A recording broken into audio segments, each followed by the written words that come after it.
ආයුබෝවන් ප්‍රවෘත්ති මැදිරියේ සිට මම සංජීව මගගේ ප්‍රථම නවධානය ප්‍රධාන ප්‍රවෘත්ති ශීර්ෂපාන වෙත. විදුලි බල සංශෝධන පනත පාර්ලිමේන්තුවේදී සම්මත වේ. අභියාචනාධිකරණයේ නියෝග මත පොහොට්ටු මන්ත්‍රී ජෝස්ටන් ෆර්නාන්දු අධිකරණයට භාර වේ. බැසිල් රාජපක්ෂ පාර්ලිමේන්තු මන්ත්‍රී ධූරයෙන් ඉල්ලා අස්වේ. දිස්ත්‍රික්ක 8ක ඩෙංගු අධි වසංගත අවදානමක්. මුලින්ම අවධානය අද පාර්ලිමේන්තු වෙතයි. මහජන බැංකුවේ පීපල්ස් රෙමිටන්ස් වාසි කෝටියයි එවන්නයි දිනන්නයි.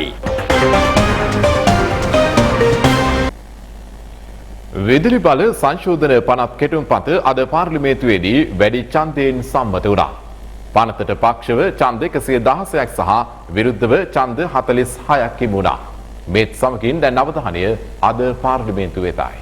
තාමත් විශේෂයෙන්ම ටෙල් පෝලිං ගෑස් පෝලිං තියෙන නිසා රටේ මේ ප්‍රශ්නේ විසඳන්න මම කල්පනා කරන විදිහට නැව් 50ක් ගෙනාවත් මදි. මොකද මිනිස්සු ඉන්නේ දැඩි පීඩනයකින්. ප්‍රශ්නේ විසඳන්න නව ඇමතිවරයෙක් හැටියට ඔබතුමාට විසඳුමක් තියනවද? මම පිළිගන්නවා ඔබතුමා කියපු කාරණාවලට අද ජනතාව ඉතාමත්ම අපහසුතාවයකට පත් වෙලා තිබෙනවා. පෞගිය කාලේ ඇතිවෙච්ච ඉන්ධන හිඟය සහ විදුලි බලය අඛණ්ඩව ලබා දීමට නොහැකි වීම කියන කාරණා තුල වෙනදට අපි අනුගමනය ක්‍රමවේදය තමයි ඉන්ධන ලබා ගැනීම වෙනුවෙන් ටෙන්ඩර් ක්‍රමවේදය අපි අනුගමනය කරේ. ඒක තමයි දීර්ඝ කාලයක් පාවිච්චි කරපු ක්‍රමවේදය. නමුත් අවාසනාවකට ගරු කතානායකතුමනි මේ වන විට අපි ටෙන්ඩර් කොපමණ ඉදිරිපත් කරත් ඒ ටෙන්ඩර් වලට සැපයුම් කරුවන් ඉදිරිපත් වන නොවන තත්ත්වයට පත් වෙලා තිබෙනවා. ඒකට ප්‍රධාන හේතුවක් බවට පත් වෙලා තියෙනවා සමහර සැපයුම් කරුවන්ට දීර්ඝ කාලින ගෙවිය යුතු මුදල් ඔවුන්ට ගෙවන්න නොහැකි වෙලා තිබෙනවා. ඒ නිසා අපි අත්පිට මුදලට පමණයි අපිට අද ඉන්ධන මිලදී ගැනීමේ කටයුතු කරන්න සිදු වෙන්නේ. ඒතර අත්පිට මුදලට මිලදී ගැනීම කටයුතු සිදු කරන්න ජූනි මාසය සඳහා පමණක් ඩොලර් මිලියන 550කට වැඩි මුදලක් අපිට අවශ්‍යයි කියලා අපි උපකල්පනය කරලා තිබෙනවා. රුපියල් වලින් ගත්තොත් රුපියල් බිලියන 203ක්. ඒ නිසා අපිට මේ වන විට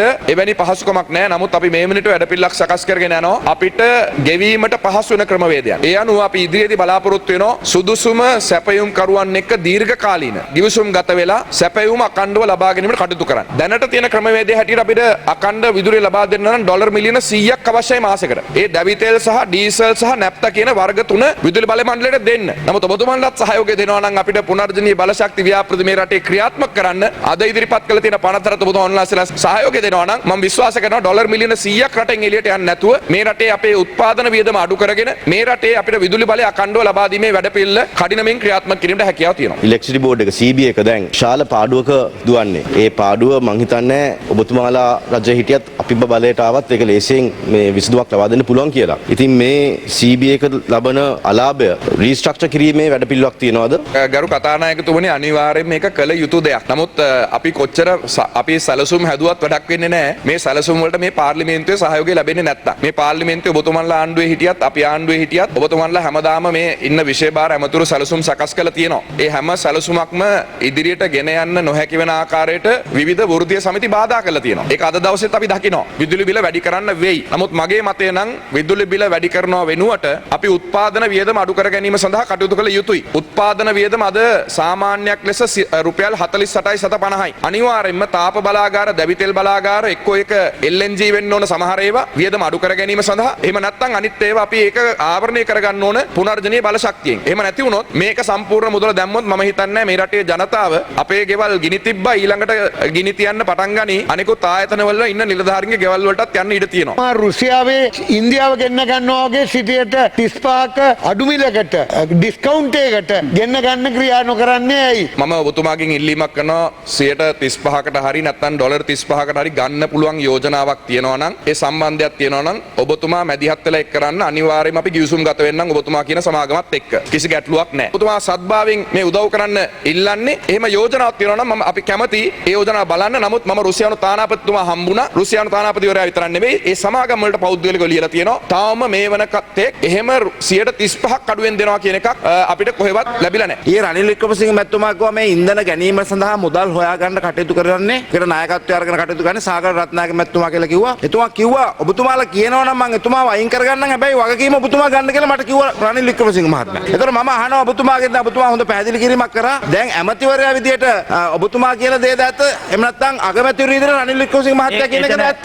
කවුද ඇමති? සාගර රත්නායක ඇමතුමා මේ කමිටුවේ මම විශ්වාස කරනවා තව දුරටත් සිටිය යුතුයි. මොකද එතුමාගේ මැදිහත් වීම මත මොකද මේ මුදල් හොයලා දෙන්න කවුරුත් අපිට සහයෝගය දෙන්නේ නැහනේ. මුදල් හොයලා දීමේ කටයුත්ත සාගර රත්නායක එතුමා මැදිහත් වෙලා ඒ අවශ්‍ය කාරණා කරනවා. ඒ නිසා මේ කාරණාදී මම විශ්වාස කරනවා එතුමාගේ සහයෝගය අවශ්‍යයි. මම දිනපතා එතුමත් එක්ක කතා කරනවා. මාත් එක්ක එකට කටයුතු කරනවා. සිසිල් ප්‍රේමජයන්ත මුත්වත් ඒ කමිටුවේ ඉන්නවා. ගරු අග්‍රාමාත්‍යතුමා අපි හම්බුණා 21 වෙනි සංශෝධනය ගැන සාකච්ඡා කරන්න. දැනට දවස් 7කට 8කට කලින්. එතනදී ඒ සාකච්ඡාව ඉවර වුණාට පස්සේ ගරු කතානායකතුමනි අපේ පාර්ශවයෙන් යෝජනා කළා ඒ රුසියාවෙන් ඉන්ධන මිලදී ගැනීම සඳහා ගෑස් මිලදී ගැනීම සඳහා ඒ වගේම පොහොර ලබා ගැනීම සඳහා ඉදිරිපත් නොවෙන්නේ කියලා. ඔබතුමා අද දීපු උත්තරේ නෙවෙයි ගරු අග්‍රාමාත්‍යතුමා අපිට දුන්නේ. ගරු අග්‍රාමාත්‍යතුමා අපිට කිව්වේ එහෙන් ගන්න ගියොත් ඇමරිකාව තරහ වෙනවා මේ වෙලාවේ ඒක කරගන්න බෑ කියලා. මෙන්න මේ රාජ්‍යයෙන් ගන්න එපා කියලා මට අගමැතිතුමා කියලාත් නැහැ, ජනාධිපතිතුමා කියලාත් නැහැ, රජය කියලාත් නැහැ. මෙන්න මේ රටවල් වලින් ගන්න එපා කියන එක. එහෙම ප්‍රතිපත්තියක් කියලා නැහැ. අපේ රටේ ලොකු ප්‍රශ්නයක් තිබුණා වගාබිම් වලින් 150ක් තමයි වගා වෙන්නේ කියන එක තමයි හැමතැනම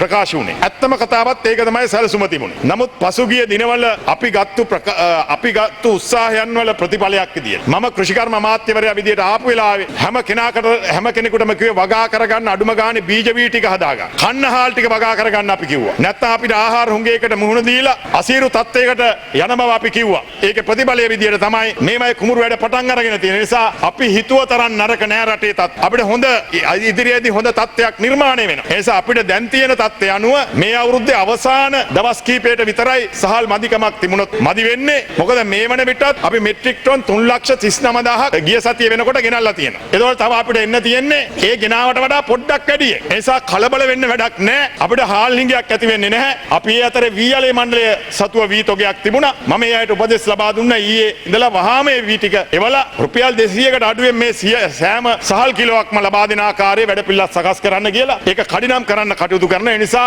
සහල් හිඟයක් ඇති වෙනවයි කියලා බයට ගෙනිහිල්ලා හාල් තියාගන්න අවශ්‍යතාවයක් නැහැ. නමුත් අපි දැක්කා පෞගියදා අගමැතිතුමා මේ පාර්ලිමේන්තුවේදී කරපු ප්‍රකාශයේදී එතුමා කිව්වා ඉදිරි මාස තුල තාම අසීරු තත්යකට අපිට යන්න වෙනවා. ආහාර හිඟ අපිට තුන් වේලා කාපු අපිට දෙවේලා කන්න යන තත්යක් රටේ ඇති වෙනවයි කියන එක. අගමැතිතුමා කිව්ව දේම තමයි කියන්නේ. ඒ කියන්නේ ආහාරවල ප්‍රශ්නයක් තියෙනවා. මිල වැඩිනේ. දැන් අපිට ඒක නවත්තන්න බෑනේ. දැන් කිසිම දෙයක් කන්න නැතුව මේ රටේ මිනිස්සු මැරෙන්න අපිට තියන්නේ නැහැ. ඒක රජයේ වගකීම. ඒ නිසා තමයි අපි සියලු දෙනාට ඉල්ලන්නේ කුමන හෝ දෙයක් වගා කරන්න කියලා. අපිට මිනිස් ගස් 10ක්වත් එක ගෙදරකට හදාගත්තොත් අපිට රටින් ගේනේ සල්ලිට ගිතුරු කරගන්න පුළුවන්. රජයේ මුදල් පිළිබඳ කාර්ක සභාව සභාපතිවරයා විරුද්ධ පාර්ශවයේ මන්ත්‍රීවරයෙකු විය යුත්තේ. දැන් ඔබතුමා මේක ස්ථාවර නියෝග අත්හිටවලා දැන් අවුරුද්දකට කලින් ආණ්ඩු පක්ෂයට දුන්නා. ඉතින් මේක නිවැරදි කරන්න ඔබතුමා විශාල වැරද්දක් කෙරුවේ. ඒක ගරු ඇමතුමා මම කරපු වැරද්දක් නෙවෙයි ඔබතුමාලා සභාවේ ගත්තු තීරණයක්. සභාවේ ගත්තු තීරණයක්. මට චෝදනා කරන්න එපා ඒකට. මොකද්ද? මට චෝදනා කරන්න එපා ඒකට. ඔබ සභාව ඔබ සියලු දෙනා මේක කියලා ගත්ත තීරණයක්. ඔබතුමා ඒක කවුරුවත් නැති දවසක නිලධාරියෙක් මම කොහොමද දන්නේ කවුරුත් නැති දවස මොකද්ද කියලා. මට දැනගන්න බෑ කවුරුත් නැති දවස කවුද. ඔබතුමා අභියුත චෝදනා එල්ල කරන්නේ. ඒක මේ තුතු දෙකේ වැඩේ කෙරුවේ. ඒ වෙලාවේ. සභාවේ. අපිටේශීරෝ මෙතුමා. ඔබතුමා ඒ පාඩම වෙනස් කරන්න බහාම. හරි කරුණා කළා ඔබතුමා. බහාම වෙනස් කරන්න ඕන. ක්ෂණය කර සීමිත කතා කළා ආයි තීරණය වෙනස් කරා. මම කතා කරුවා කියදරේ. හැබැයි අපි උඩට කතා කරන්නේ. මේක අවුරුද්දක් තිස්සේ කතා කරනවා. මගේ නම යෝජනා වෙලා තියෙනවා රාජ්‍ය මුදල් පිළිබඳ ගායක සභාවේ සභාපති හැටියට. හරි මට ආණ්ඩුවට ගිහිල්ලා අමතිකම් ගන්න අවස්ථාවක් නැහැ. හැබැයි අපිට මේ රට වෙනුවෙන් වැඩ කරන්න කැක්කමක් තියෙනවා. ඇයි ඉතින් අපිට මේ අවස්ථාව දෙන්නේ නැත්තේ? අනිත් එක විපක්ෂ නායකතුමා අගමැතිතුමාට මේක කිව්වද සති දෙකකට විතර කලින්. අගමැතිතුමා කිව්වා අපි මේ වැඩේ කරමු කියලා. ඇයි එහෙනම් කරන්නේ නැත්තේ? දැනටත් අපේ ඉන්න මන්ත්‍රීවරයෙක් විපක්ෂයේ අනුරාධ මැතිතුමා ඊටාම හොඳට මේ ගැන දන්න කෙනෙක් දෙමින් අධ්‍යයනය කරමින් වැඩ කටයුතු කරගෙන යනවා. හැබැයි ඒකෙදි අපි දන්නේ නැහැ හරිස මැතිතුමා රනිල් වික්‍රමසිංහ මැතිතුමාත් එක්ක ආණ්ඩුව අතරට යම් ක්‍රියාමාර්ගයකදී සාකච්ඡා කරාද අමාත්‍ය ධූර බාර ගන්න නැතුව වෙනත් කමිටුවක වැඩ කරනවායි කියන එකඟතාවයෙන් මත දන්නේ නැහැ එතුමන්ලා කටයුතු කරලා තියෙන්නේ. ඒ නිසා අපි නම් එහෙම එකතාවයක මත නෙමෙයි කටයුතු කරන්න කියන එක මේකේ කියන්න ඕනේ. අනුර ප්‍රියදර්ශනයේ ආපා ඇමතුමා ගැන අපිට ලොකු ගෞරවයක් තියෙනවා. එතුමාත් එක්ක කිසිම පුද්ගලික ප්‍රශ්නයක් නැහැ. හරි මේක එතුමා සම්බන්ධයෙන් ප්‍රශ්නයක් නෙමෙයි. හැබැයි එතුමා පත් කරනකොට එතුමා ආණ්ඩුවේ හිටියේ. ඉතින් මම දන්නේ නැහැ මේ සභාපතිකම අරගෙන මේකේ වික්‍රම කරන්න පුළුවන්ද කියලා. අපිට තියෙන්නේ සීමිත කාර්යයක්. මුදල් ඇමතිවරයා කාර්යය මේ සභාව ඉඳන් කරන්න බැරි බව මම පිළිගන්නවා. නමුත් අපි මේ අවස්ථාවේදීත් මෙතුමාටත් අපි බොහොම ගෞරවයෙන් ඒ අවශ්‍ය සියලුම ප්‍රශ්න අහන්නත් කරුණු කියන්නත් අපි ඉඩ දීලා තියෙනවා. මේ වෙලාවේ මම කියන්න කැමති පසුගිය අවස්ථාවේදී අමාත්‍ය ධූරයක් සඳහා මගේ නමත් යෝජනා වුණා. නමුත් මම ඒක බාරගත්තේ නැහැ. මොකද මම ස්වාධීන වෙලා දැන් මේ පැත්තේ වාඩි වෙලා ඉන්නේ. ඉතින් ඒ නිසා මගේ අයිතිවාසිකම් වලට හානියක් නොවන ඕන දෙයක් කරගත්තට මට කිසි ප්‍රශ්නයක් නැහැ. මේක නිර්පාක්ෂික ආණ්ඩුවක්. මේ නිර්පාක්ෂික ආණ්ඩුව ඇතුලේ අලුත් කොමිටි සිස්ටම් එකක් හදන්න අපි තීරණය කරා. ඒ තීරණය අනුව තමයි හර්ෂ ඩිසිල්ලා මැතිතුමාගේ නම යෝජනා වුණේ. ඉතින් අදටත් එතුමාගේ නම කොතනකින්වත් අයින් කරලත් ඒ කොමිටිව දාන්නවත් මොකක්වත් තාම තීරණය කරලා නැහැ. ඒ නිසා වගකීමෙන් කියනවා එක දෙයක් ගොඩක් මිනිසුන්ට පුළුවන් පැත්තකින් ඉඳන් කියන්නේ අපි සහයෝගය දෙනවා කියලා. හැබැයි කොන්දක් තියෙන උන්ට විතරයි වගකීමක් ගන්න පුළුවන්. මේ රටේ ප්‍රශ්නයක් වෙලා තියෙන වෙලාවක කන්න බැරුව ඉන්නකොට මේ කතා කරන පටු වරමුණුත් එක්ක නෙමෙයි ඉන්න ඕනේ. රට වෙනුවෙන් වගකීමක් ගන්න එකයි. යම් කිසි මිනිහෙක්ට පුළුවන් කියන්න මගේ ජීවිතේ මම සහයෝගය දෙන්නම් ඔයාට කියලා. සහයෝගය දෙන එක සහ මේ මිනිහගේ ජීවිතේ වගකීම ගන්න එක අතර ලොකු වෙනසක් තියෙනවා. ඒ වෙනසයි මේ පාර්ලිමේන්තුව ඉල්ලන්නේ. ඒ වෙනසයි මේ රටේ මිනිස්සු ඉල්ලන්නේ. නිකන් පැත්තකින් ඉඳන් අපි සහයෝගයක් දෙනවා බය වෙන්න එපා කියලා කකුලෙන් අදින නිකන් හිකනැලි වැඩ කරන්න එපා කියන විපක්ෂර මම මේ අස්සාදී කියනවා. මහජන බැංකුවේ People's Remittance වාසි කෝටියයි එවන්නයි දිනන්නයි.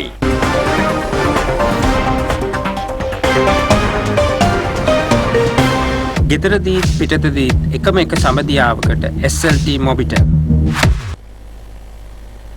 නවීන තාක්ෂණය ඔස්සේ කාර්යක්ෂම සේවාවක් සපයමින් ශ්‍රී ලංකා වරාය පිළිබඳ ජාත්‍යන්තරයේ විශ්වාසය තහවුරු කරගත යුතු බව ජනාධිපති ගෝඨාභය රාජපක්ෂ මහතා පවසනවා. ජනාධිපතිවරයා මේ බව සඳහන් කළේ අද පෙරවරුවේ පැවති සාකච්ඡාවකදී. අද පෙරවරුවේ ජනාධිපතිවරයාගේ ප්‍රධානත්වයෙන් වරාය නාවික හා ගුවන් සේවා අමාත්‍යාංශයේ ප්‍රගති සමාලෝචන පිළිබඳ රැස්වීම කොළඹ කොටුව ජනාධිපති මන්දිරයේදී පැවැත්වුණා. කොළඹ වරාය ලොව ප්‍රමුඛ පෙළේ සියලුම නැව් සමාගම් සමග මෙහෙයුම් කටයුතු සිදු කරන අතර පාලනාධිකාරී ඇතුළු සමස්ත කාර්ය මණ්ඩලය දැඩි වගකීමෙන් කටයුතු කිරීමෙන් ඒ ආරක්ෂා කරගත යුතු බව ජනාධිපතිවරයා මෙහිදී අවධාරණය කළා. නීති උල්ලංඝනය කොට කෙරෙන ආනයන හේතුවෙන් වරායේ රඳවා ඇති භාණ්ඩ වෙන්දේසියේදී අක්‍රමිකතා සිදුවන බව අනාවරණය වී ඇති බව පෙන්වා දුන් ජනාධිපතිවරයා පැවසුවේ සතුස ගොඩනැගිලි ද්‍රව්‍ය සංස්ථා වැනි රාජ්‍ය ආයතන මගින් එම භාණ්ඩ අලවියෙන් දූෂණ වැළැක්වීමටත් රාජ්‍යයට ආදායමක් උපයාගත හැකි අයුරින් කටයුතු කිරීමටත් ක්‍රියා කළ යුතු බවයි. විදෙස් රැකියා අවස්ථා ඉලක්ක කරගනිමින් වරායේ තරුණ සේවකයන් සඳහා පුහුණු ඒකකයක් ස්ථාපිත කිරීමට ඇති හැකියාව පිළිබඳ සොයාබලන ලෙස නිලධාරීන්ට උපදෙස් දුන් ජනාධිපතිවරයා බණ්ඩාරනායක ජාත්‍යන්තර ගුවන්තොටුපළ දෙවන පර්යන්තය සහ කොළඹ වරාය නැගෙනහිර ජැටියේ ඉදිකිරීම් වල පවතින ගැටලු නිරාකරණය කර නියමිත කාලය තුළ ව්‍යාපෘති අවසන් කිරීමේ අවශ්‍යතාවය මෙහිදී සාකච්ඡාවට ලක් කරනු ලැබුවා. වර්තමානයේ මුහුණ දෙන තත්ත්වයන් සැලකිල්ලට ගනිමින් ආනයනික අත්‍යවශ්‍ය භාණ්ඩ ප්‍රමාදයකින් තොරව නිදහස් කිරීමට කටයුතු කළ යුතු බවයි ජනාධිපතිවරයා පවසා සිටියේ. අර්බුදයට මුහුණ දුන් රුසියානු එරොෆ්ලොට් ගුවන් සමාගම සමග අවබෝධයෙන් කටයුතු කිරීම හේතුවෙන් තත්ත්වය සාර්ථකව සමතයකට පත් කර ගැනීමට හැකිවනු ඇති බව මෙහිදී නිලධාරීන් විසින් ජනාධිපතිවරයාට දැනුම් දෙනු ලැබුවා. ගෙදරදීත් පිටතදීත් එකම එක සමදියාවකට SLT මොබිටෙල්. ශ්‍රී ලංකා පොදු ජන පෙරමුණේ ජාතික සංවිධායක හිටපු අමාත්‍ය බැසිර් රාජපක්ෂ මහතා සිය පාර්ලිමේන්තු ධූරයෙන් අද ඉල්ලා අසුණා. ඉල්ලා සිමේ ලිපිය බාර දීමෙන් අනතුරුව පැවැත් වූ මාධ්‍ය හමුවකදී බැසිර් රාජපක්ෂ මහතා ප්‍රකාශ කළේ රාජ්‍ය පාලනයෙන් ඉවත් වුවද දේශපාලනයෙන් Taman ඉවත් නොවන බවයි. මෙම තනතුරට මාව පත් කිරීම ගැන ශ්‍රී ලංකා පොදු ජන පෙරමුණට ස්තුතිවන්ත වෙන අතර විශේෂයෙන් මම සුබ පතනවා ජනාධිපතිතුමාටත් වර්තමාන අග්‍රාමාත්‍ය රනිල් වික්‍රමසිංහ මැතිතුමාටත් අමාත්‍ය මණ්ඩලයටත් රජයටත් රාජ්‍ය පාලනයත් දේශපාලනයත් යන්නේ දෙකක් කියලා. ඒකෙන් සම්පූර්ණයෙන්ම රාජ්‍ය පාලනයෙන් බැහැරවීම තමයි මේ තීන්දුවේ ප්‍රධානම ඉලක්කය. ඒ අනුව අද ඉඳලා කිසිම රාජ්‍ය පාලනයේ කිසිම කටයුත්තකට මම සම්බන්ධ වෙන්නේ නැති බව දැනුම් දෙනවා. හැබැයි දේශපාලනය ඉතින් කිරීම නතර කරන්න විදියක් නැහැ. මොකද මාත් එක්ක හිටපු අපේ පක්ෂයේ සියලු දෙනා වෙනුවෙන් එක් කැපවීම ඉදිරියටත් කරන බව සඳහන් කරනවා. අවශ්‍ය මේ වෙලාවේ වැඩි දෙනෙක් බලාපොරොත්තු වෙන්නේ සිස්ටම් චේන්ජ් එකක්. පුද්ගලයෝ චේන්ජ් එකක් නෙවෙයි. ඉතින් අපි මෙතෙක්කල් කරලා තියෙන්නේ හැමදාම පුද්ගලයෝ මාරු කිරීම. ඉතින් දැන් අක්කත් මම බලාපොරොත්තු වෙනවා ඉදිරියේදී සිස්ටම් චේන්ජ් එකක් වෙයි කියලා. මගේ ශක්තිය ප්‍රමාණයට මගේ සම්පූර්ණ ශක්තිය ප්‍රමාණයට මම කරන්න තියෙන දේවල් කරයි කියලා මම හිතනවා. ජනතාව බලාපොරොත්තු වෙච්ච සියලුම දේවල් කරගන්න බැරි වුණා. හැබැයි මම ලංකාවට එනකොට එහෙම දෙයක් නෙවෙයි මම බලාපොරොත්තු වෙන්නේ. මට ඕන වුණා ඒ වෙනකොට ලොකු චෝදනා දෙකක් තිබුණා මට. විවිධ දූෂණ හා වංචා වලට මට නඩු පවරන්න ඕන කියලා ඒ නඩු පැවරුවා. මම රිමාන්ඩ් ගත වුණා. මාස ගාණක් රිමාන්ඩ් වෙලා හිටියා. ඊළඟ අවුරුදු ගාණක් වෙලා ඊගිය සතියේ තමයි මම අන්තිම නඩුවෙනුත් නිදහස් වුණේ. ඉතින් ඒ නඩු වලට මුහුණ දෙන එක තමයි මගේ පළවෙනි එක. දෙවෙනි එක තමයි මහින්ද රාජපක්ෂ මැතිතුමාගේ පරාජයට මම කියන්න ඕන කියලා. මට ඕන වුණා එතුමාව නැවත මේ රටේ ජනතාව පිළිගන්න තනතුරකට පත් වෙනකන් ඔහුගේ ප්‍රධානත්වයෙන් ජයග්‍රහණය ලබා දෙන්න. ඒ කටයුතු දෙකම ඉෂ්ට වුණා. ඒ ඇරෙන්න වෙන මම කිසිම දවසක මගේ බලාපොරොත්තුවක් තියුන්නේ නැහැ මුදල් ඇමතිකමක් ගන්න පාර්ලිමේන්තුවට එන්න එන වෙලාවේ. අද මේ රටට යම් දෙයක් ලැබෙනවා නම් ඒ ලැබෙන්නේ මම මුදල් ඇමතිවරයා හැටියට ලබා දීපු දෙයක් පමණයි. වචන බාරගන්නත් මේ වත්මන් සෞඛ්‍යනාත් එක නෑ ඉතින් ඒක අර්බුදය මම එනකොටත් තියුණා. ඒක හන්දනේ මම බාරගත්තා. මම තාමත් විශ්වාස කරන්නේ අපි ගොඩ එන්න ඕන ණය වලින් නෙවෙයි අපේම ස්වයක්සායෙන් අනිත් රටවල් නැගිට්ටා වගේ නැගිටින්න ඕන. මේ අතර පාර්ලිමේන්තුවේ ස්වාධීන මන්ත්‍රීවරයෙක් ලෙසින් කටයුතු කිරීමට තීරණය කළ සමගි ජනබලවේගයේ පාර්ලිමේන්තු මන්ත්‍රී පාටලි චම්පික රණවක මහතා සිය ඉදිරි ක්‍රියාමාර්ග සම්බන්ධයෙන් දැනුම් දීමට අද පෙරවරුවේ මාධ්‍ය හමුවක් කැඳවා තිබුණා. අපි කල්පනා කළා එක්සත් ජාතික පක්ෂයට සිද්ධ වෙලා තිබිච්ච ආවේනික අඩුපාඩු ශ්‍රී ලංකා පොදු ජන පෙරමුණේ පෞල්වාදය ඒ වගේම පාදඩවාදය මුල් කරගත්ත ආවේනික අඩුපාඩු වෙනුවට මේ රටට විකල්පයක් හැටියට මාක්ස්වාදයක් නොවන අන්ත ලිබරල් ධනවාදයක් නොවන මධ්‍යස්ථ මතයක් සහිත සමාජ ප්‍රජාතන්ත්‍රවාදී දේශපාලන ව්‍යාපාරයක් අවශ්‍යයි. මේ රටේ දැනුගත් මිනිස්සුන්ට ගැළපෙන දේශපාලන ව්‍යාපාරයක් අවශ්‍යයි. ඒ වගේම මේ අලුත් තරුණ පරපුරට මේ ජෙනිසෙඩ් එකට ගැළපෙන දේශපාලන ව්‍යාපාරයක් අවශ්‍යයි කියන පාදනමේ ඉඳගෙන තමයි අපි බලාපොරොත්තු දල්වා ගත්තේ සමගි ජන බලවේගය ගැන. නමුත් ඒ බලාපොරොත්තු ඒ ආකාරයෙන්ම ඉටු නොවිච්ච බව සියලු දෙනාටම පේනවා දැනෙනවා. අපි සමගි ජන බලවේගයේ නැමැති පක්ෂයට එකතු වීමේ සූදානමක් නැති බව අපි ලිඛිතව දැනුම් දීලා තියෙනවා. සමගි ජන බලවේගයේ අනාගතයේ ගන්න ක්‍රියාමාර්ග මත ඒ අය විසින් ඇති කරන්න යන ප්‍රතිපත්ති හා ඔවුන්ගේ පක්ෂයේ හා ඔවුන් ගොඩනගන්න යන සමගි ජන සන්ධානයේ ක්‍රියාමාර්ග දෙස අපි බලන් ඉන්නවා. අදටත් අපි මේ බලන්නේ අපේ පුජ්‍යලික වාසිය පැත්ත නෙවෙයි අනාගතය රටේ අනාගතය විශේෂයෙන් මේ දරුවන්ගේ අනාගතය පිළිබඳ ඉදිරි මගක් ඇති කර ගැනීම. සමගි ජන බලවේගය අපි මිතුරු බලවේගයක් කොටයි සලකන්නේ. එහි අනාගත පියවර මත අපේ ගමන් මඟ තීරණය වෙනවා. ඒ වගේම ශ්‍රී ලංකා පොදු ජන පෙරමුණේ ඉන්න රාජපක්ෂ විරෝධී අවංක පිරිස් සියල්ලටම අපි ආරාධනා කරනවා. දැන් ඇති ඔය බලවේගෙන් අත්මිදිලා මේ රට නව මාවතකට ගෙනියන්න අපි එකට අත්වල බැඳගමු. අපි හිතනවා 19 වෙනි සංශෝධනයේට සමාන්තර දේශපාලන ප්‍රතිසංස්කරණ වලට අපේ සහයෝගය ලැබෙනවා. ආර්ථිකමය වශයෙන් අපේ ඉදිරිපත් කරන වැඩපිළිවෙළ වලට රජය යම් කැමැත්තක් දක්වනවා නම් ආණ්ඩුවට අපි ඉදිරිපත් කරන්න බලාපොරොත්තු වෙනවා. අපි ඒවට අනිවාර්යෙන් සහයෝගය දක්වනවා. ඒ වගේම ආණ්ඩුවේ මේ ක්‍රියාමාර්ගය අපි ගල් පෙරලන්න බලාපොරොත්තුවක් නැහැ අගමැතිතුමාට. හැබැයි අගමැතිතුමා සාධාරණ කාලයක් තුල මේවා ඉෂ්ට කර යුතුයි. තවත් ප්‍රවෘත්ති මේ විරාමයෙන් අනතුරුව බලාපොරොත්තු වන්න.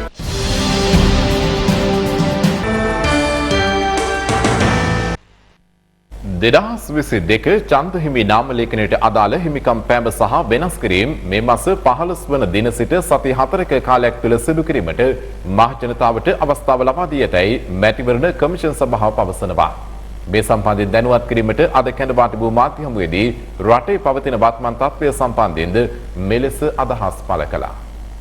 මැතිවරණ කමිෂන් සභාව 2022 වර්ෂයේ ඡන්දහිමි නාම ලේඛනය අපේක්ෂා කරනවා 2022 ඔක්තෝබර් මාස 31 වන දින නාම ලේඛනය සහතික කරන්න. 2021 අංක 22 දරන ඡන්දහිමියන් ලියාපදිංචි කිරීමේ සංශෝධන පනතේ ප්‍රධාන තවත් අරමුණක් වෙන්නේ 18 වයස අවුරුදු 18 සම්පූර්ණ කළ විගස ඡන්ද බලය ලබා දී. ඒ අනුව පෙබරවාරි 1 වෙනිදා සිට මැයි මාසේ 31 දක්වා මාස 4ක්, ජූනි මාසේ 1 වෙනිදා සිට සැප්තැම්බර් මාසේ 30 දක්වා කාලය තුල මාස 4ක්, ඒකම ඔක්තෝබර් මාසේ 31 සිට ජනවාරි 31 දක්වා කාලය තුල මාස 4ක් කියන මාස 4ක කාලයේ සීමාව තුල යම් දිනයකදී වයස අවුරුදු 18 සම්පූර්ණ කරනවා නම් ඒ ඇයට තියෙනවා තමන්ගේ ජාතික හැඳුනුම්පත හෝ උපැන්න සහතිකයේ පිටපතත් සමග ඒ ඇයට ඉල්ලුම් කරන්න අවස්ථාව තියෙනවා. ඒ පරිපූර්ණ ලයිස්තු ප්‍රදර්ශනයත් පටන් ගන්න තියෙන්නේ ජූනි මාසේ 15 වෙනිදා. ඒකම ඒ පරිපූර්ණ ලයිස්තු සඳහා ප්‍රදර්ශන කාලය වෙන්නේ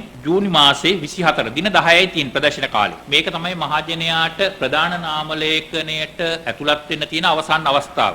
අපි අර ප්‍රධාන නාම ලේඛනයට ඇතුළත් කරන්න තියෙන අවසාන අවස්ථාව තමයි ජූනි 15 සිට ජූලි 12 වෙනිදා දක්වා හිමිකම් කාල පරිච්ඡේදය. ඒකම අපි මැතිවරණ කමිෂන් සභාවේ වෙබ් අඩවියේ www.elections.gov.l කියන අපේ වෙබ් අඩවියට පිවිසිලා තමන්ගේ ජාතික හැඳුනුම්පත් අංකය ඇතුළත් කරලා මහජනයාට අවස්ථාව තියෙනවා මාර්ගගත ක්‍රමයට තමන්ගේ නම ලියාපදිංචි වෙලා තියෙනවද කියන එක පරීක්ෂා කරලා බලන්න. කොමිෂන් සභාව යෝජනා කරේ මේ තියෙන අර්බුදකාරී තත්ත්වය විසඳගන්න සියලුම අයගෙන් සමන්විත පක්ෂවලින් ආණ්ඩුවක්ම පිහිටවලා අන්තර්කාලීන වශයෙන් ඒ ආණ්ඩුව නිශ්චිත කාලරාමුවක් ඇතුළත ප්‍රධාන කාරණා දෙකක් ඉෂ්ට කරන්නේ. ඒ නිශ්චිත කාලවකවානුව තුල විශාල නීති ප්‍රතිශෝධන රාශියක් අපි ඉදිරිපත් කළා. ආණ්ඩුක්‍රම ව්‍යවස්ථාව වගේම මැතිවරණ නීතිය සම්බන්ධයෙන් විශාල ප්‍රතිශෝධන රාශියක් අපි ඉදිරිපත් කළා. මැතිවරණ නීති ප්‍රතිශෝධනය සඳහා තේරීම්කාරක සභාවක් පත් කරා. ඒ තේරීම්කාරක සභාවට කොමිෂන් සභාව ප්‍රධාන යෝජනා 28ක් ඉදිරිපත් කරා. ඒ යෝජනා තුල මේ කියන ගැටලුවට අපි දැකපු විදියට විසඳගන්න අවශ්‍ය නීති ප්‍රතිශෝධන අපි ඉදිරිපත් කළා. අපි ආණ්ඩුවෙන් ඉල්ලා සිටින්නේ ඒ ප්‍රතිශෝධන වලින් අත්‍යවශ්‍ය ප්‍රතිශෝධන 5ක් ක්‍රියාත්මක කරන්න මේ අන්තර කාලය තුල. මේ අතර සාමාන්‍ය පරිදි ගෑස් බෙදා හැරීමට සැලසුම් කර තිබුණද ගෑස් බෙදා හැරීමට හැකියාවක් නොමැති බව ලීට්‍රෝ සමාගම සඳහන් කළා. අදත් ගෘහස්ත ගෑස් සිලින්ඩර බෙදා හැරීමක් සිදු නොවන බවත් ඒ හේතුවෙන් ගෑස් පෝලිම් වල රැඳී නොසිටින නිසා ලීට්‍රෝ සමාගම මහජනතාවගෙන් වැඩිදුරටත් ඉල්ලීමක් කර තිබෙනවා. අද දිවයිනේ ප්‍රදේශ රැසක ගෑස් පෝලිම් දැක ගැනීමට හැකි වුණා. මේ අතර විදුලි බල සැපයුම සහ රෝහල් සේවා අත්‍යවශ්‍ය සේවා ලෙස ප්‍රකාශයට පත් කරමින් ජනාධිපති ගෝඨාභය රාජපක්ෂ මහතා විසින් ඊයේ ගැසට් නිවේදනයක් ප්‍රකාශයට පත් කර තිබෙනවා. 1979 අංක 61 දරන අත්‍යවශ්‍ය මහජන සේවා පනතේ දෙවන වගන්තියෙන් ජනාධිපති ගෝඨාභය රාජපක්ෂ මහතා වෙත පැවරී ඇති බලතලවලට අනුව අතිවිශේෂ ගැසට් පත්‍රයක් මගින් එම සේවාවන් අත්‍යවශ්‍ය සේවාවක් ලෙස ප්‍රකාශයට පත් කර ඇති බවත් එම නිවේදනයේ සඳහන්. ඊයේ දින සිට මෙම ගැසට් නිවේදනයේ ක්‍රියාත්මක අතර රජයේ සංස්ථා දෙපාර්තමේන්තු පළාත් පාලන ආයතන හෝ සමූපකාර සමිති විසින් සැපෙන විදුලි බල සම්පාදනය හා රෝහල් සේවා සාමාන්‍ය ජන ජීවිත පවත්වාගෙන යාමට අත්‍යවශ්‍ය බවයි එම ගැසට් නිවේදනයේ පෙන්වා දෙන්නේ. රෝහල් සාත්තු නිවාස බෙහෙත් ශාලා හා වෙනත් සමාන ආයතන ආදියෙන් රෝගීන්ට සැපෙන සියලු ප්‍රතිකාර හා සේවා රෝහල් සේවාවට අයත් බවයි එම නිවේදනයේ වැඩිදුරටත් දක්වන්නේ. පවතින ලංකා විදුලි බල පනතට සංශෝධන අවශ්‍ය නොවන්නේ නම් හා පුනර්ජනනීය බලශක්ති ව්‍යාපෘති ප්‍රමාදයකින් තොරව ක්‍රියාත්මක කිරීමේ හැකියාවක් තිබේ නම් වසර ගණනක් තිස්සේ එසේ කිරීමට ඉල්ලීම් කර බොහෝ දෙනෙකුට එය අහිමි කළේ ඇයිද සහ ජල ධාරිතා සංවර්ධනය සහ අවම පිරිවැය විදුලි උත්පාදනය සඳහා ඔවුන් සැලසුම් නොකළේ මන්ද යන්න පිළිබඳව විදුලි බල හා බලශක්ති අමාත්‍ය කංචන විජේසේකර මහතා ට්විටර් පණිවිඩයක් නිකුත් කරමින් විදුලි ඉංජිනේරුවන්ගෙන් ප්‍රශ්න කර තිබෙනවා. අවශ්‍ය වෙනස්කම් කිරීමට තමන් සූදානම් බවත් බොහෝ වෘත්තීය සංගම් සටන් වදින්නේ ඔවුන්ගේ ආයතනයේ උන්නතිය සඳහා නොව තමන්ගේ අභිවෘද්ධිය සඳහා බවත් අමාත්‍යවරයා සඳහන් කර තිබුණා. අවම පිරිවැයක් යටතේ අඛණ්ඩව විදුලි සැපයුමක් ලබා ගැනීමට මහජනතාවට අයිතිය ඇති බවත් ඒ වෙනුවෙන් මහජනතාව සටන් කළ යුතුව ඇති බවත් අමාත්‍යවරයා සිය ට්විටර් පණිවිඩය මගින් වැඩිදුරටත් සඳහන් කර තිබෙනවා. විදුලි බල මණ්ඩලයේ ඉංජිනේරු සංගමය ඇතුළු වෘත්තීය සමිති කිහිපයක් ක්‍රියාත්මක කිරීමට නියමිතව තිබූ වෘත්තීය ක්‍රියාමාර්ගය අවලංගු කර තිබුණා. ඒ ජනාධිපතිවරයා සමග පැවති සාකච්ඡාවකින් අනතුරුවයි. කෙසේ වෙතත් අද උදෑසන ප්‍රදේශ රැසක විදුලි බිඳ වැටීම් සිදු වුණා. වෘත්තීය ක්‍රියාමාර්ගයට එරෙහිව ජනතාවට අඛණ්ඩව විදුලිය සැපීමේ කටයුතු වලට බාධා කිරීමෙන් වළකින ලෙස දක්වමින් කොළඹ දිසා අධිකරණය අද වාරණ නියෝගයක් නිකුත් කර තිබෙනවා. මෙතන තියෙන්නේ මාෆියාවක්, විදුලි බල ඉංජිනේරුවරුන්ගේ මාෆියාවක් තියෙනවා. වසර ගණනාවක ඉඳලා මේ රිනූවබල් එනර්ජි එනතම් පුනරුජීවන බලශක්ති ගේන්න හදද්දී ඔවුන් ඒකට විරුද්ධ වුණා.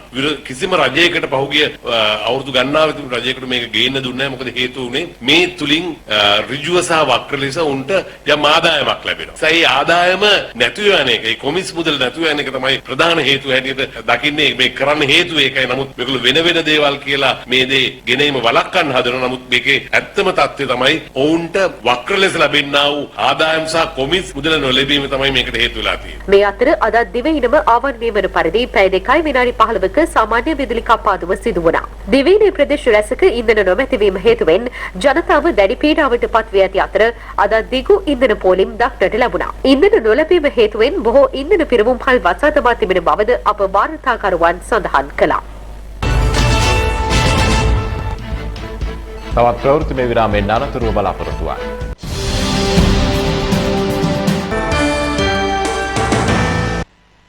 අත්අඩංගුවට ගැනීමේ වරෙන්තු නිකුත් කර ඇති හිටපු අමාත්‍ය ජොන්ස්ටන් පර්නාන්දු මහතාට අද රාත්‍රී 8ට පෙර අධිකරණයට බාරවන ලෙස අභ්‍යාචන අධිකරණය නියම කර තිබුණා. ඒ අනුව පාර්ලිමේන්තු මන්ත්‍රී ජොන්ස්ටන් පර්නාන්දු මහතා අද පසරුවේ අධිකරණයට බාර වී තිබෙනවා. ඩෙංගු අධිවසංගත තත්වයකට එළඹෙමින් තිබෙන බවද හැකි ඉක්මනින් එය ආපස්සට හැරවීම සඳහා සමගී දායකත්වය අවශ්‍ය බවද ඩෙංගු මර්ධන ඒකකයේ අධ්‍යක්ෂ විශේෂඥ වෛද්‍ය සුදත් සමරවීර මහතා සඳහන් කළා. වැඩිම ඩෙංගු රෝගීන් ප්‍රමාණයක් වාර්තා වන්නේ බස්නාහිර පළාතෙන් වන අතර ජූනි මාසයේ වාර්තා වූ රෝගීන් 2410න් 728ක් කොළඹ දිස්ත්‍රික්කයෙන්ද ගම්පහ දිස්ත්‍රික්කයෙන් 354ක්ද කළුතරින් 233ක්ද වාර්තා වී ඇතැයි සිහිපත් කළා. එලෙස ජූනි මාසයේ වාර්තා වුණු ප්‍රමාණය සම්පූර්ණ රෝගීන් ගණනින් 54.4ක් බවයි ඔහු අවධාරණය කළේ. හරි අඩකටත් වඩා රෝගීන් බස්නාහිර පළාතෙන් වාර්තා වන අතර මහනුවර දිස්ත්‍රික්කයෙන් රෝගීන් 186ක්, ගාල්ල දිස්ත්‍රික්කයෙන් රෝගීන් 148ක්, යාපනීය දිස්ත්‍රික්කයෙන් 119ක්, රත්නපුර දිස්ත්‍රික්කයෙන් 104ක් සහ කෑගල්ල දිස්ත්‍රික්කයෙන් 76ක් වශයෙන් වාර්තා වන බවයි විශේෂඥ වෛද්‍යවරයා වැඩිදුරටත් පැවසුවේ. මැද පෙරදිග චීන සහ ඉන්දිය තානාපතිවරු මහ කොමසාරිස්වරු ජනාධිපති ගෝඨාභය රාජපක්ෂ මහතා හමු වුණා. ජනාධිපතිවරයා සහ තානාපතිවරුන් අතර හමුව පසුගියදා කොළඹ කොටුව ජනාධිපති මන්දිරයේදී සිදුව ඇත්තේ. ශ්‍රී ලංකාවේ පවතින වත්මන් ආර්ථික සමාජීය හා දේශපාලන තත්ත්වය පිළිබඳව ජනාධිපතිවරයා තානාපතිවරුන් දැනුවත් කර තිබෙනවා. පවතින තත්ත්වය විසඳා ගැනීමට එම රටවලට ශ්‍රී ලංකාව වෙනුවෙන් දිය හැකි සහාය ලබා දෙන ලෙස ඉල්ලා සිටි ජනාධිපතිවරයා මේ වන විට එම රටවලින් දී ඇති සහාය පිළිබඳ සිය ප්‍රසාදය පළ කළ බවයි ජනාධිපති මාධ්‍යාංශය කියා සිටියේ. ශ්‍රී ලංකාව දැනට මුහුණ දී සිටින ණය අර්බුදයෙන් ගොඩීම සඳහා අර්ථවත් කාර්යභාරයක් ඉටු කිරීමට චීනය සූදානම් බව චීන විදේශ අමාත්‍යාංශයේ ප්‍රකාශක සාओ ලිජියාන් පවසනවා. ඔහු මෙම අදහස් පළ කළේ ණය ගෙවීමේ නොහැකියාවක සිටින ශ්‍රී ලංකාවට අනෙක් රටවල් ලබා දෙන ආකාරයේ සහායක් චීනය ලබා දෙන්නේ දැයි දෛනික ප්‍රවෘත්ති සාකච්ඡාවේදී මාධ්‍යවේදියෙක් කළ විමසීමකට පිළිතුරු ලබා දෙමින් ලංකාව මුහුණ දී සිටින දුෂ්කරතාවයන් සහ අභියෝග පිළිබඳ චීන රජය මනා අවබෝධයකින් පසු වන බව සඳහන් කළ ඔහු ශ්‍රී ලංකාවේ තිරසර ආර්ථික හා සමාජ සංවර්ධනය වෙනුවෙන් අර්ථවත් කාර්යභාරයක් ඉටු කිරීමට සූදානම් බවද අවධාරණය කළා. තවත් ශ්‍රී ලාංකික තරුණයින් 119 දෙනෙකු ඊයේ කොරියානු රැකියාව සඳහා පිටත්ව ගියා. දැනට වසර 2ක පමණ කාලයක සිට සුදුසුකම් ලබා කොරියානු රැකියාව අපේක්ෂාවෙන් 5800 දෙනෙකු පමණ පොරොත්තු ලේඛනවල රැඳී සිටිනවා. ඒ අනුව ඔවුන් කඩිනමින් රැකියාව සඳහා පිටත් කිරීමේ හැකියාව පිළිබඳව කොරියානු මානව සම්පත් දෙපාර්තමේන්තුව සහ විදේශ සේවා නියුක්ති කාර්යාලය අතර මේ වන විටත් එකඟතාවයක් ඇති වී තිබෙන බවයි වාර්තා වන්නේ. නීති විරෝධීව ඕස්ට්‍රේලියාවට ඇතුළු වීමට උත්සාහ කිරීමේදී අත්අඩංගුවටගත් ශ්‍රී ලාංකිකයින් 15 දෙනෙකු නැවත මෙරටට පිටුවහල් කර තිබෙනවා. ඔවුන් මීගමුව ප්‍රදේශයේ පදිංචි අවුරුදු 20ත් 30ත් අතර වයස්වල පසුවන පිරිසක් බවයි වාර්තා වන්නේ. නීති විරෝධී සහ ඉතා අවදානම් සහගත ලෙස මෙරටින් සංක්‍රමණය වීමට උත්සාහ කර ජාවාරම්කරුවන්ගේ කූට උපක්‍රමවලට හසු වී තම ජීවිත හා දේපල විනාශ කර ගැනීමෙන් වළකින ලෙස නාවික හමුදාව මහජනතාව වෙත අවධාරණය කරනවා. එමෙන්ම මේ සඳහා යොදා ගනු ලබන්නේ භාවිතයෙන් ඉවත් කිරීමට ආසන්න පැරණි ධීවර යාත්‍රා බවට නිරීක්ෂණය වන අතර එම යාත්‍රා මගින් නීති විරෝධීව සංක්‍රමණය වීමට උත්සාහ කිරීමෙන් ඉතා ඉහළ ජීවන අවදානමකටද ලක්විය හැකි බවයි නාවික හමුදාව අනතුරු අඟවන්නේ. සමගම් රෙජිස්ට්‍රාර් දෙපාර්තමේන්තුවේ රාජකාරී දිනයන් සහ මාර්ගගතව රාජකාරී සිදු කරන දිනයන් දැනුම් දෙමින් නිවේදනයක් නිකුත් කර තිබෙනවා. ඒ අනුව ලබන 15, 10, 17, 20, 21, 22, 27, 28 සහ 29 යන දිනවල කාර්යාලය විවෘතව තැබෙනු ඇති. අනිකුත් දිනවල මාර්ගගත ක්‍රමයේ ඔස්සේ රාජකාරී සිදුවන බවයි සමගම් රෙජිස්ට්‍රාර් දෙපාර්තමේන්තුව දැනුම් දුන්නේ. ජාතික තොරතුරු හා sannivedana තාක්ෂණ විසඳුම් සම්පාදක වන SLT මොබිටෙල් සිය පරිසර සහ සමාජ වගකීම් වැඩසටහනේ කොටසක් ලෙස ක්‍රියාවට නංවන රටපුරා හුස්මයි පොහොරයි වගා කරමු රුක්රෝපණ වැඩසටහනේ තවත් අධීරක් වශයෙන් SLT මොබිටෙල් කාර්ය මණ්ඩලය වෙනුවෙන් මීපැල ඇතුළුව තවත් වටිනා භෝග රැසක් බෙදා දීම ඉකුද්දා SLT ප්‍රධාන කාර්යාල පරිශ්‍රයේදී සිදු කෙරුණා. පසුගියදා යෙදුණු ලෝක පරිසර දිනයට සමගාමීවයි මෙම වැඩසටහන සිදු කෙරුණේ. මෙම වැඩසටහන සඳහා SLT මොබිටෙල් සමාගම විසින් පසුගිය මාස කිහිපය පුරා මෙරට දිස්ත්‍රික්ක කිහිපයක දියත් කරන ලද රුක්රෝපණ වැඩසටහන් සවිමත් කිරීමට ආරම්භයේ සිටම කැප වූ සමාගමේ කාර්ය මණ්ඩලය වෙත විවිධ පැළවර්ග ලබා දුන් අතර එමගින් ඔවුන්ද මෙම සමාජ සත්කාරය සඳහා අඛණ්ඩව දායක කර ගැනීමට බලාපොරොත්තු වනවා. මෙම අවස්ථාවට SLT සමූහ සභාපති රොහන් ප්‍රනාන්දු මහතා ඇතුළු SLT සහ මොබිටෙල් කළමනාකාරීත්වය සහභාගී වුණා. දැන් තවත් කෙටි විරාමයක්.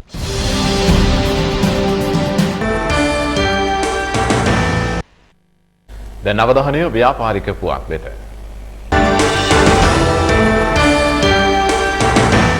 ශ්‍රී ලංකා මහ බැංකුවේ රාජ්‍ය ණය දෙපාර්තමේන්තුව විසින් ඊයේ කැඳවා තිබූ භාණ්ඩාගාර බිල්පත් වෙන්දේසියේදී පරිණත කාල තුනටම අදාළ පොලි අනුපාත පහළ යාමක් වාර්තා වී තිබෙනවා.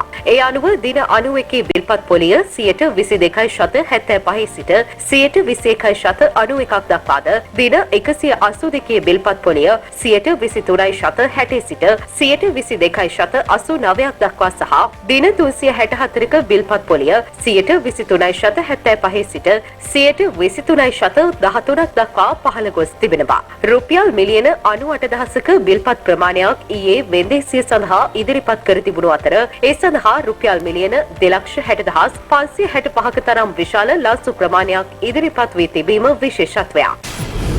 රුපියල් මිලියන 50,000ක් වටිනා භාණ්ඩාගාර බැඳුම් කර නිකුතුවක් හෙට සිදු කෙරෙන බව මහ බැංකුව ප්‍රකාශ කළා. එහිදී කාණ්ඩ දෙකක් යටතේ බැඳුම් කර වෙන්දේසි කිරීමට නියමිතයි. 2025 වසරේ ජූනි පළමුවන දිනට කල්පිරන ලෙස වෙන්දේසි කෙරෙන බැඳුම් කරවල වටිනාකම රුපියල් මිලියන 20,000ක්. එමෙන්ම තවත් රුපියල් මිලියන 30,000ක බැඳුම් කර වෙන්දේසි කෙරෙන්නේ 2028 වසරේ ජනවාරි 15 වෙනිදා කල්පිරන ලෙසයි.